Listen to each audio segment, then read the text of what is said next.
এই দুটো নির্বাচনে প্রমাণিত হয়েছে ইলেকশন ইঞ্জিনিয়ারিংয়ে শেখ হাসিনাকে তারা পরাজিত করেছে। এভাবেই বিএনপি অঙ্গ সংগঠন যুবদলের সভাপতি মোনায়েম মুন্না ডাকসু নির্বাচনকে ইঞ্জিনিয়ারিং ইলেকশন আখ্যা দিয়েছেন। বলেছেন, এমন নির্বাচন শেখ হাসিনাকেও হার মানিয়েছে। তার এই বক্তব্যকে কঠোর সমালোচনা করেছেন সিনিয়র সাংবাদিক ও রাজনৈতিক বিশ্লেষক মাসুদ কামাল। তিনি বলেন, ডাকসু নির্বাচনে ছাত্র শিবিরের নিরঙ্কুশ বিজয় হয়েছে একবারেই স্বাভাবিক প্রক্রিয়ায়।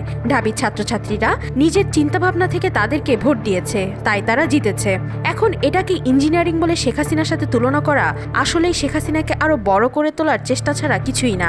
এইটা করতে যেয়ে সে তো হাসিনাকে উপরে উঠাচ্ছে। তিনি ক্ষোভ প্রকাশ করে বলেন, যুবদলের সভাপতি মোনায়েম মুন্না একজন দায়িত্বশীল ব্যক্তি হয়ে কিভাবে সুইপিং কমেন্ট করেন আমি বুঝতে পারি না। হাসিনার ইলেকশনে ইঞ্জিনিয়ারিং ছিল রাতের ভোট। বলার সময় একটু কাণ্ডজ্ঞান থাকা উচিত। বলার সময় তো একটু কাণ্ডজ্ঞান থাকা উচিত। আমি মাসুদ কামাল বিরক্ত প্রকাশ করে বলেন, ডাকসু নিয়ে বলতে গিয়ে হাসিনাকে উপরে উঠাচ্ছে।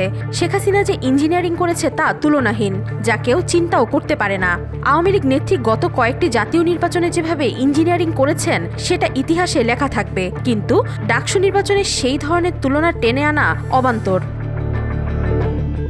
মাসুদ কামাল তার বিশ্লেষণে বলেন, ছাত্র শিবিরের বিপুল জয়ের মূল কারণ ছিল সাধারণ শিক্ষার্থীদের ভোট। ছাত্রলীগ বা বিএনপি ছাত্রদলের দীর্ঘদিনের রাজনৈতিক ইতিহাস, মামলা হামলা ও দমন নীতির প্রভাব এখানে ভূমিকা রেখেছে। অনেক শিক্ষার্থী ছাত্রলীগের জবরদস্তি ও গণরুমের আতঙ্কে বিরক্ত হয়ে বিকল্প খুঁজছিল। আবার ছাত্রদলকে কেন্দ্র করে সাধারণ শিক্ষার্থীদের মধ্যে ভীত কাজ করেছে। যদি তারা সরকারি দলের সংগঠন হয়ে যায় তবে আগের মতো দমন নীতি ফিরে আসতে পারে। তিনি আরো বলেন, এটা হার জিতের খেলা। কৌশলগতভাবে ছাত্রদল ব্যর্থ হয়েছে, আর ছাত্র শিবির তাদের প্রস্তুতির কারণে জিতেছে। এত সরল বিষয়কে অস্বীকার করে ইঞ্জিনিয়ারিং তত্ত্ব টেনে আনা দায়িত্বজ্ঞানহীনতা। উনি একটা গুরুত্বপূর্ণ ব্যক্তি না, এত সুইপিং কমেন্ট কিভাবে করেন আমি এটা বুঝতে পারি না। জগন্নাথ হলের উদাহরণ টেনে মাসুদ কামাল জানান, সেখানে বিপি মাত্র 10টি সিট পেলেও 11,000 বেশি ভোট পেয়েছে ছাত্রলীগ। এর পেছনে স্থায়ী প্রভাব ও সামাজিক বাস্তবতার কাজ করেছে বলে তিনি ব্যাখ্যা দেন। শেষে তিনি মন্তব্য করেন, জাতীয় রাজনীতির ছায়া ঢাবির নির্বাচনে পড়েছে। শিক্ষার্থীরা স্পষ্টভাবে নিজেদের সুযোগ সুবিধা ভেবে ভোট দিয়েছে।